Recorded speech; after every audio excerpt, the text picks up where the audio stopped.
Welcome to Postscript, where we teach, chat, and rant about narrative in film. I'm Tori, and I prepare and guide each episode. And I'm David, and this is part 2 of the season on patter, and that's all I know.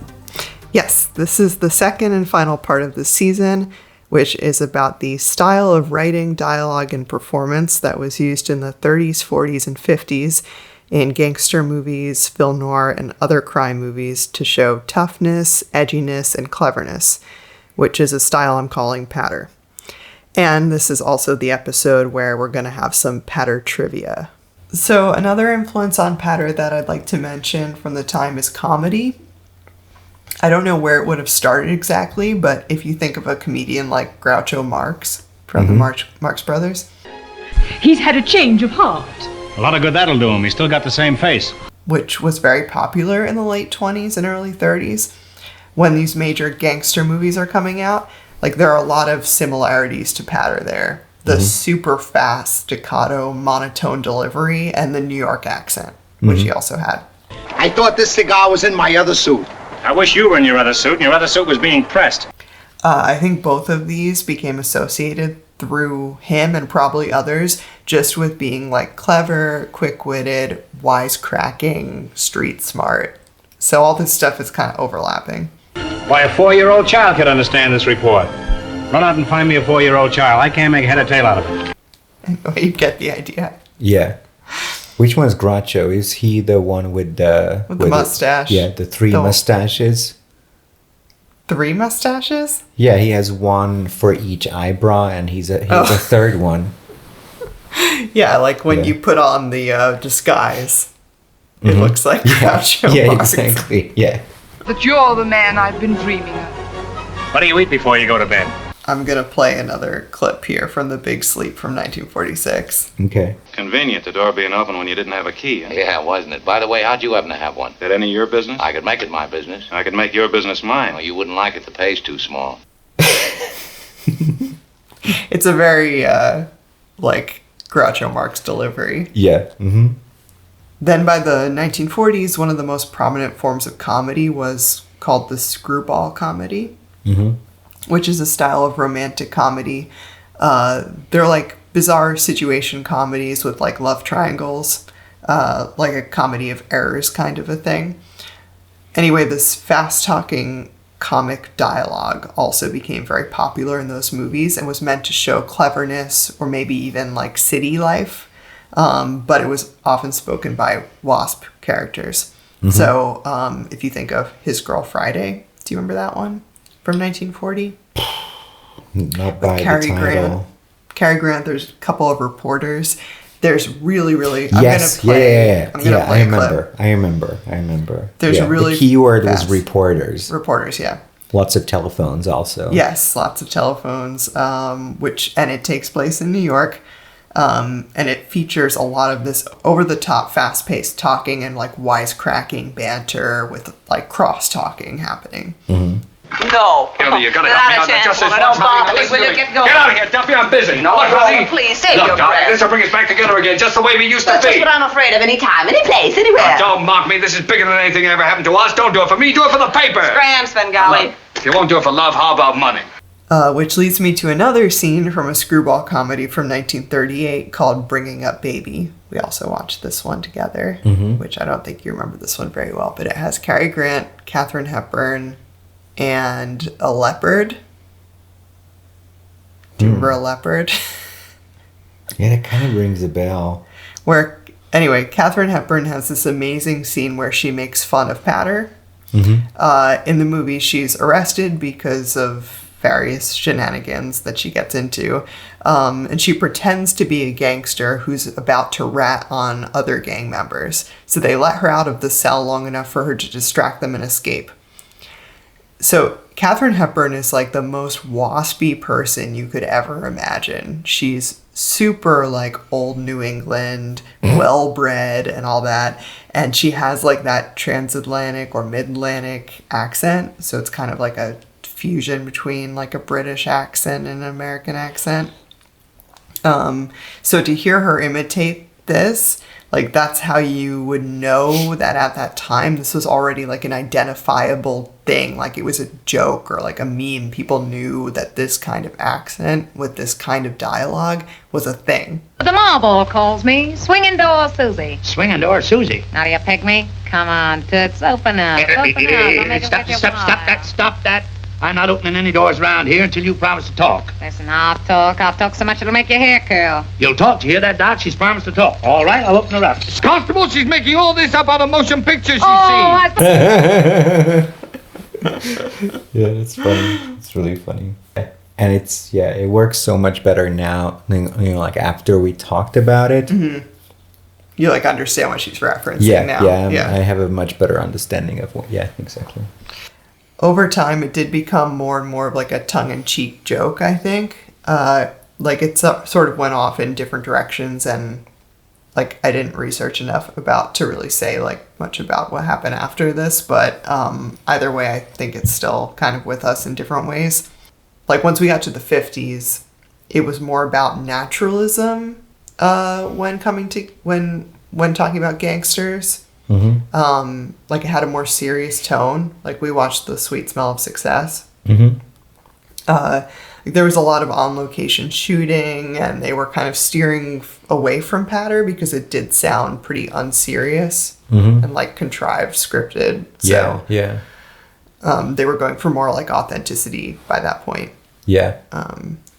Sweet Smell of Success is really good. I would love to rewatch that. Yeah, that's a really great movie. Yeah. Through the 50s, there was, like, this Italian-American new resurgence, like with Frank Sinatra and the Rat Pack, and, like, it kind of, like I was saying, it was, like, merging old school patter with, like, slang picked up from the time, mostly from, like, Black Americans and the jazz scene, and but it had more of, like, a slower, laid-back cadence with a lot of, alcohol. Mm-hmm. Mixed in.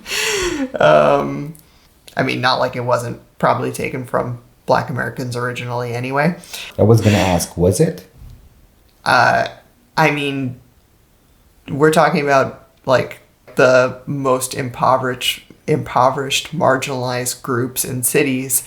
So I'm sure there was some mixing going on, and obviously there weren't many movie depictions of Black people, if, like, any, that were anywhere near realistic in the 30s. So you would say, like, at least there is a strong Black influence on this. It was just never made it to the movies. Yeah, it just wouldn't have been depicted in the movies. Yeah. Mm-hmm.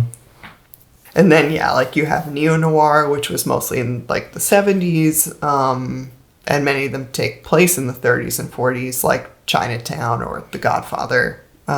But they hardly use patter at all in those movies. Yeah. I mean, you're not, like, hearing Al Pacino use patter in those movies, They really steered away from that by that point. Would you consider The Godfather as a neo-noir? Yeah, not a noir, but a gangster movie. Mm-hmm. But they're not, like, talking like they're, like, she, like, they're not, like... Yeah. And then, like, but you also get into other gangster movies, like Scorsese movies, and he does make use of, like, interesting slang. And most of his actors actually are from New York, so they do have that accent.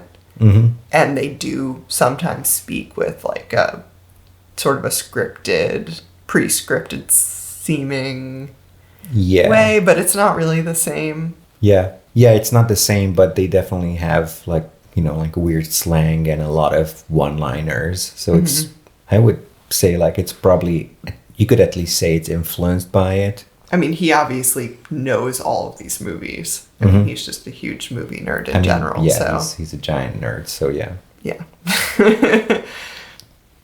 Okay. So now it's time to test your knowledge with some patter trivia. So the way this works is there's 21 questions total. I'll be asking you to define words used in patter in the context of their sentence. So yeah, there will be a clip, and then I'll read what was said. So there's 3 rounds, and the way I'll do it is I'll So listeners at home can obviously play along. Mm-hmm. I'll read each question in a round. So the first round has 7 questions, the second round has 8, and the last has 6. And they get progressively harder. Mm-hmm. I'll read each question in that round. You can write down your answer on a piece of paper or on your phone, and then I'll give you all the answers at the end of each round, and then at the end you can tally up all the ones you got right, and they all are worth the same. So I just write it down. Yep. And if you get more than 14, you're a wise guy. If you get 7 to 14, you're a shyster. Wow, a shyster. And if you get less than 7, well, you're just a no good dirty mug. No good dirty mug. Okay. Okay, you ready? Mm-hmm. Round 1, question 1. You have to do something more Phil Nori.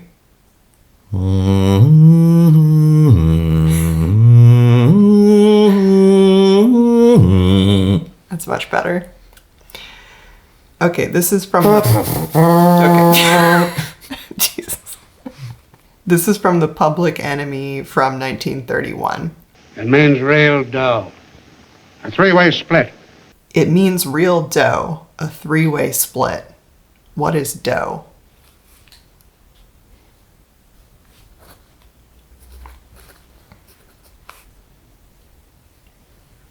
Okay. Ready?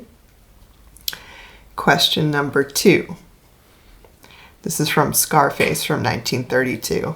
Now listen, I'm going to cut you in on a percentage. Give you a raise. Doubles. The South Side is rolling in, Jack. All we got to do is step in and take it. I'm going to cut you in on a percentage. Give you a raise. Doubles. The South Side is rolling in, Jack. All we got to do is step in and take it. What is Jack?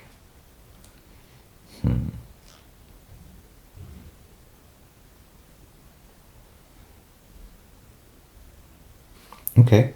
Okay, this is from The Maltese Falcon from 1941. What do you let these cheap gunmen hang around the lobby for with their heaters bulging in their clothes? I should say it with more of an attitude.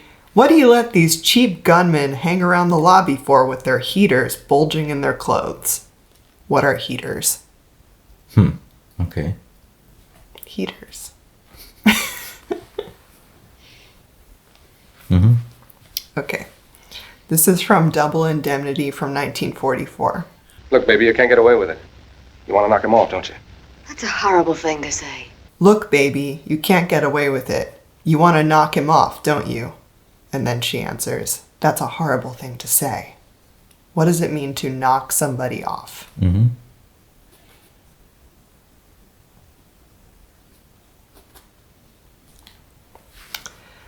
Okay, this is from Detour from 1945. In the meantime, let's blow this trap. In the meantime, let's blow this trap. What does it mean to blow this trap? What does the blow mean in that?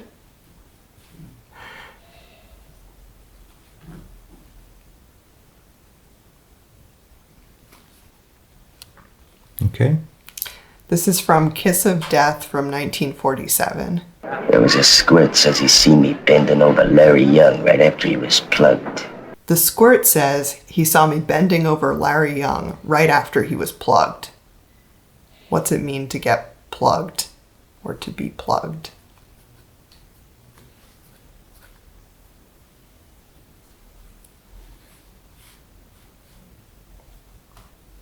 Mm-hmm. This is from Pickup on South Street from 1953. You know, I didn't need an escort from the clink back to this rat trap. You know, I didn't need an escort from the clink back to this rat trap. What's the clink? The clink? I didn't need an escort from the clink back to this rat trap.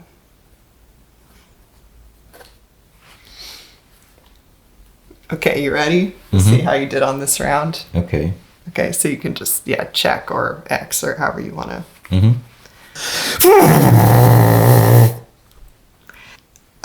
Okay, so the first one From the Public Enemy, it means real dough, a three-way split. Dough is... Cash. Cash. Money, cash. I'll take any of those answers. You give me back my dough or there's going to be trouble. I'm going to cut you in on a percentage, give you a raise, doubles. The south side is rolling, and Jack, all we got to do is step in and take it. What is Jack? Deals? Nope, it's also money. Oh. Oh yeah, you have to make sound effects for the answer. Number 3. What do you let these cheap gunmen hang around the lobby for with their heaters bulging in their clothes? What are heaters? Guns? Yep. Double indemnity. Look, baby, you can't get away with it. You want to knock him off, don't you? That's a horrible thing to say. What does it mean to knock someone off? To hit someone? Nope. To kill them. Oh, fuck. Someone knocked off Alvin McClure over at the Bronze Peacock. Number 5. In the meantime, let's blow this trap. What's blow mean? Destroy? Nope, it means leave. Leave. Kiss of death. The squirt says he saw me bending over Larry Young right after he was plugged. What's plug mean? Plugged, like it's to kill. It's a little more specific than that.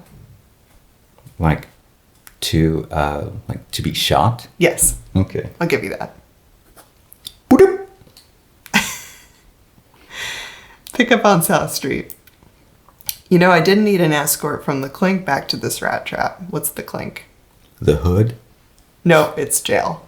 Oh, it's jail? I think it comes from the door closing and going clink. Oh, wow. Okay. This is so unfair to you.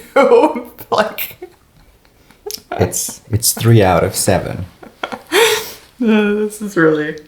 And that was the easiest round? That was the easiest. Okay. This is really hard. Okay, next round. Okay, round 2. Mm-hmm. Question number 1. Detour from 1945. It won't do me any good having you pinched. The cops are no friends of mine. Now, if there was a reward, but there isn't. It won't do me any good to have you pinched. The cops are no friends of mine. Now, if there was a reward, but there isn't. What does pinched mean? It won't do me any good to have you pinched. The cops are no friends of mine. Yeah, I got it. Okay. Easy. Of course. Okay, number 2. Little Caesar, 1931. I want to run with your mob if you let me. What do you say? You won't be sorry for letting me in, Mr. Vittori. I'll shoot square with you. I'll do anything you say. I ain't afraid of nothing. I want to roll with your mob if you'll let me. What do you say, Mr. Vittori? I'll shoot square with you. I'll do anything you say. I ain't afraid of nothing. What does it mean to shoot square? Shoot square.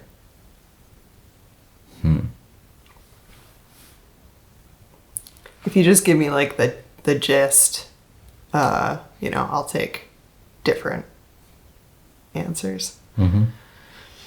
Mm-hmm. I also wonder how I would do at this test because I had to look some stuff up. Mm-hmm. We'll never know. From the Public Enemy from 1931. You better lay low for a while. The heat's on. You better lay low for a while. The heat's on. The heat's on. What does the heat's on mean? The heat is on.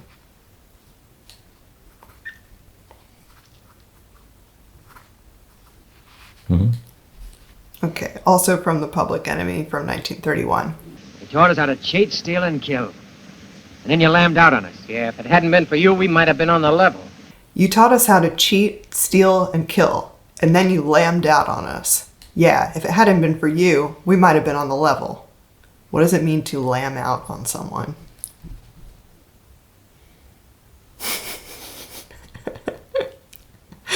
This is really useful information. Yeah. Okay. From Little Caesar from 1931. You better quit this racket. You can dish it out, but you got so that you can't take it no more. You better quit this racket. You can dish it out, but you got it so that you can't take it no more. What's a racket? Wow, you wrote that one quickly.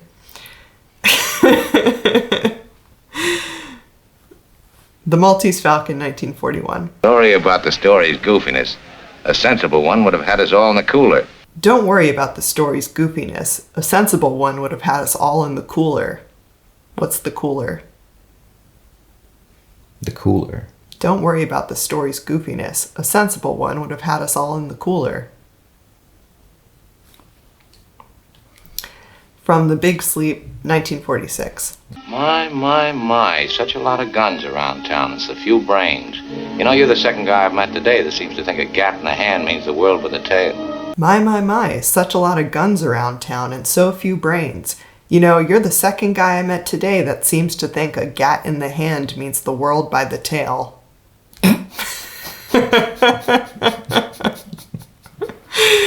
What is a gat? My, such a lot of guns around town and so few brains. You know, you're the second guy I met today that seems to think a gat in the hand means the world by the tail. From Kiss of Death from 1947. You pick up the other two. Then it'll look to the mob as if Rizzo's a stoolie and we've made a deal with him. You pick up the other two. Then it'll look to the mob as if Rizzo is the stoolie and we've made a deal with him. What's a stoolie? Stoolie.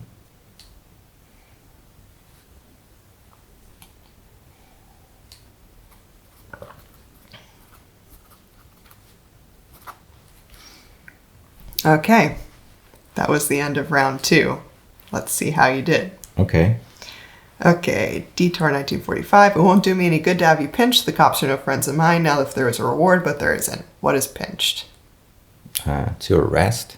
Yeah, to get arrested. Mm-hmm. So yeah, take it. Little Caesar 1931.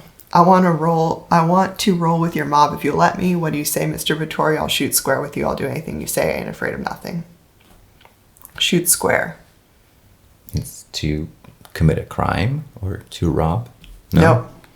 It's like to deal fairly and honestly. Oh, shoot square. He'll shoot square with them. Mm-hmm. Public Enemy 1931. You better lay low for a while. The heat's on. What's the heat's on? When the cops are looking for you? Yeah. It's when the definition I have from online. The police are exerting exceptional pressure on a community. Mm-hmm. Yeah.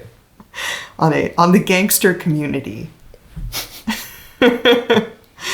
The Public Enemy 1931. You taught us how to cheat, steal, and kill, and then you lambed out on us. Yeah, if it hadn't been for you, it might have been on the level. What is lambed out? To quit? Yeah, we'll take it. I have like leave or abandon, but Mm-hmm. yeah, quit. That's how I meant it. Yeah, to like kind of like going on the lam. Mm-hmm. Lambed out. Little Caesar 1931. You better quit this racket. You can dish it out, but you got it so you can't take it anymore. No more. Rather. What is a racket? Bullshit? No. It's, I would take like job or something like that. It's like an illegal enterprise. I have the definition. An illegal enterprise carried on for profit, such as extortion, fraud, prostitution, drug peddling, etc., or a business or occupation. Maltese Falcon 1941. Don't worry about the story's goofiness. A sensible one would have had us all in the cooler. What's the cooler? Jail? Yep. Big Sleep 1946. My, such a lot of guns around town, so few brains. You know, you're the second guy I met today that seems to think a gat in the hand means the world by the tail. What's a gat? It's handcuffs? Nope. Gun. Oh, just gun? Just a gun. So many guns. I wrote gun first. There's a lot of words for gun, jail, money. I wrote gun first and I was like, no, I think it's more about getting arrested. Oh, sorry. Kiss of Death 1947. You pick up the other two, then I'll look to the mob as if Rizzo is the stoolie and you've made a deal with him. What's a stoolie? An informer? Yep. A rat? Yep. Also Snitch? Yes, snitch, a rat. Also known as a stool pigeon. Don't know how any of these Stool words pigeon? Yeah. That's like the longer version, I guess, or it could be a stoolie. Someone acting as an informer or decoy for the police. What kind of talk is that, calling me a stoolie? I was brought up to report any injustice to the police authorities. I call that being a solid citizen. But you get paid for it. You're gonna knock it? Well, I got 5. So I did better than the first round. Nice. I think you're already... Oh, yeah, you're already a shyster. I'm already a shyster? Yeah. Nice. I don't know if you can That was my goal. Yeah, I don't know if you can be a wise guy, but you're already a shyster, so we'll take it. Okay. I don't wish to be a wise guy. I'm fine with just being a shyster. Okay. Round 3. There are 6 questions. Question number 1 is from The Public Enemy from 1931. Now, Dutch here knows the whole layout. We've been casing the joint for a whole week. Now Dutch here knows the whole layout. We've been casing the joint for a whole week. What does it mean to case? What do they mean by casing the joint? These are really hard. This round is really hard. Yeah. Casing the joint. Number 2. From The Public Enemy from 1931. Well, I haven't got a thing to say, boys. But he got the Indian sign on you, Tom. He thinks you're a cinch. In a pig's eye. That McGonagall ain't got a chance. You have to define what the first guy is saying and then what the second guy is saying, essentially. So the first guy says, well, I ain't got a thing to say, boys, but he's got the Indian sign on you, Tom. He thinks you're a cinch. So that's the first part. And then the second part, Tom responds, in a pig's eye, that McGonagall ain't got a chance. So you basically have to get Indian sign, a cinch, pig's eye, and McGonagall. And you count it as 1? Yes. Wow. You're so fair.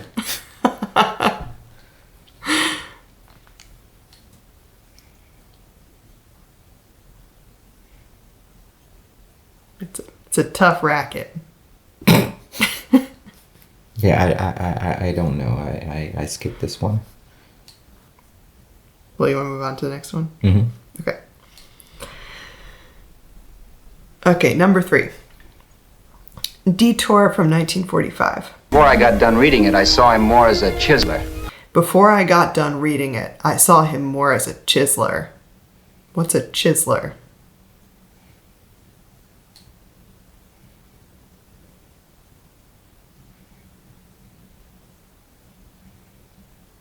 Before I got done reading it, I saw him more as a chiseler. Detour 1945. You're being a goon. That's the way people wind up behind the 8 ball. Once they get a few dollars, they become greedy and want more. My. Caesar. Who? You know that Roman general? He got his for being greedy. He wasn't satisfied, so the final wind-up was he took the count. You're a big goon. That's how people end up behind the 8 ball. Once they get a few dollars, they become greedy and want more. And then the other person says, my. The other person says, Caesar. And the other person says, who? And they say, you know that Roman general? He got his for being greedy. He wasn't satisfied, so the final wind-up was he took the count. So you have to define behind the 8 ball, and so the final wind-up was he took the count. So the sentences are basically like, you're being a goon. That's how people end up behind the 8 ball. Once they get a few dollars, they become greedy and want more. And then Caesar, you know that Roman general, he got his for being greedy. He wasn't satisfied, so the final wind-up was he took the count. Next. Okay, jeez. I don't know if that means you got it or you didn't get it. Okay, The Big Sleep, 1946. It's lucky for you I didn't shoot Geiger. Yeah, but you can step off for it just the same, Joe. You're made to order for the rap. It's lucky for you I didn't shoot Geiger. Yeah, but you can step off for it just the same. You're made to order for the rap. What does he mean by you're made to order for the rap? It's lucky for you I didn't shoot Geiger. Yeah, but you can step off for it just the same. You're made to order for the rap. Okay. And in honor of our Yiddish-speaking Italians, I have the last one is a Yiddish one. The Big Sleep, 1946. Guy's playing a hand, I let him play it. I'm no kibitzer. The guy's playing a hand, I let him play it. I'm no kibitzer. What's a kibitzer? A kibitzer?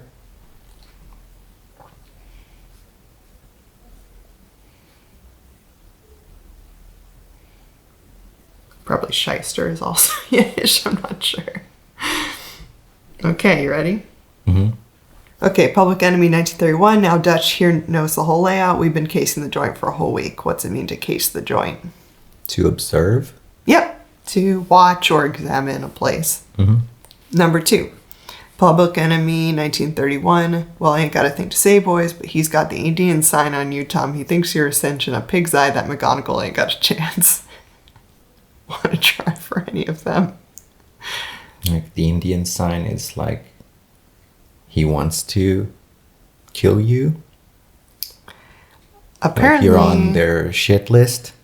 Apparently, it means he cursed you. Cursed you. I do find that strange, and I would accept your answer because the way they're using it makes it sound like what you're saying and not a curse. But when I looked it up, it said it was a curse.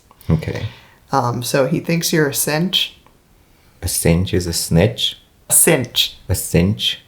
I don't know. He means like he thinks you're easy to deal with. Like a cinch is something that's easy. Uh-huh. And then the answer is in a pig's eye that McGonagall ain't got a chance. Mm-hmm. Any guesses? I skipped that one because I'm already a shyster. Okay. And that's good enough for me.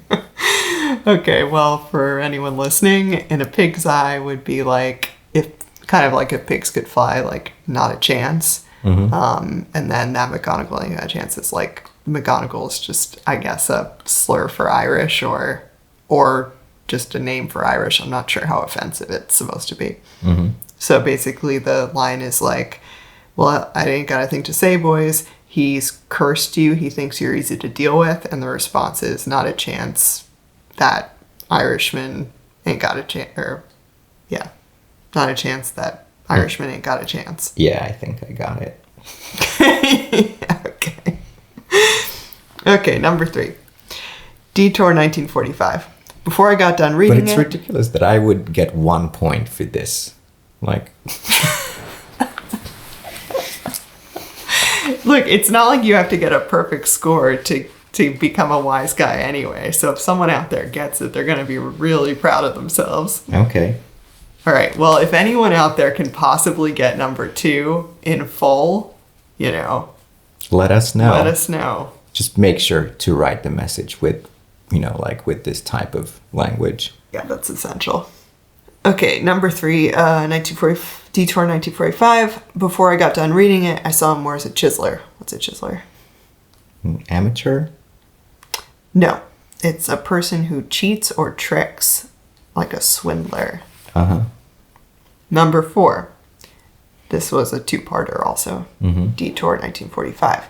You're being a goon. That's how people end up behind the 8 ball. Once they get a few dollars, they become greedy and want more. Blah, blah, blah. Caesar, you know that Roman general, he got his for being greedy. He wasn't satisfied. So the final windup was he took the count. So what's behind the 8 ball? And then the final windup was he took the count. Behind the 8 ball is like to get arrested or like... No? It's a little less specific than that. Jail. 8 ball is the jail. No, it's just kind of being in trouble. Just being in trouble. Yeah. And so the final windup was he took the count. He got killed. Yeah, and in the end he died. Yeah. But you don't get it because you didn't get both. Okay, next one. The Big Sleep 1946. It's lucky for you I didn't shoot Geiger. Yeah, but you can step off for it just the same. You're made to order for the rap. What's your made to order for the rap? To kill? Nope. It's like you're perfect as someone to be turned into the police for a crime. Like you're... Oh. Mm-hmm. Yeah. And the last one, number 6, The Big Sleep 1946. The guy's playing a hand. I let him play it. I'm no kibitzer. What's a kibitzer? A rookie? Mm-mm. One who looks on and often... A loser? No. One who looks on and often offers unwanted advice or comment. Oh, okay. Sure.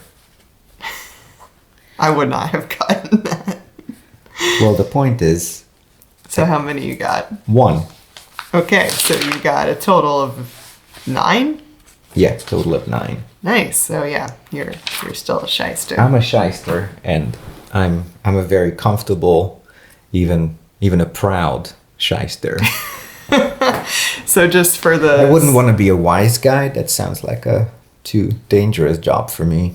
Yeah. It's suspicious if you're too good at this. So for those at home, again, if you got more than 14, you're a wise guy. If you got between 7 and 14, you're a shyster. And if you got less than 7, you're just a no good dirty mug.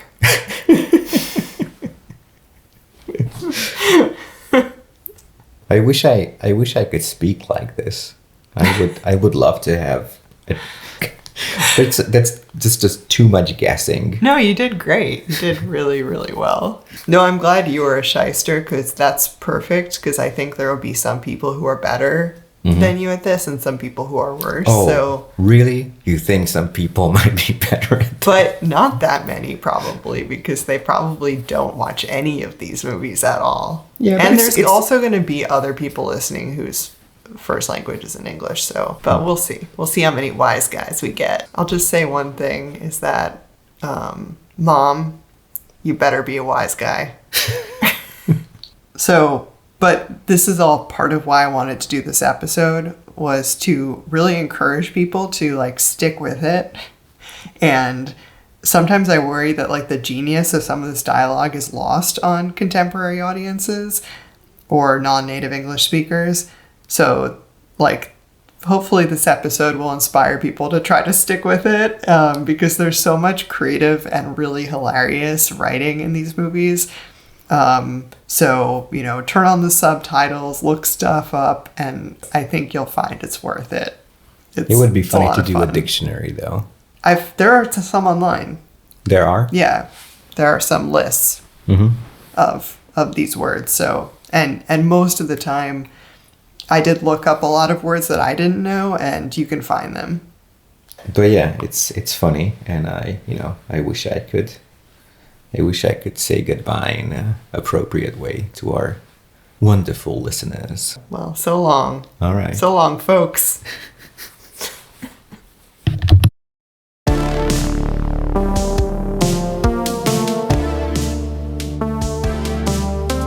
Thanks for listening to Postscript.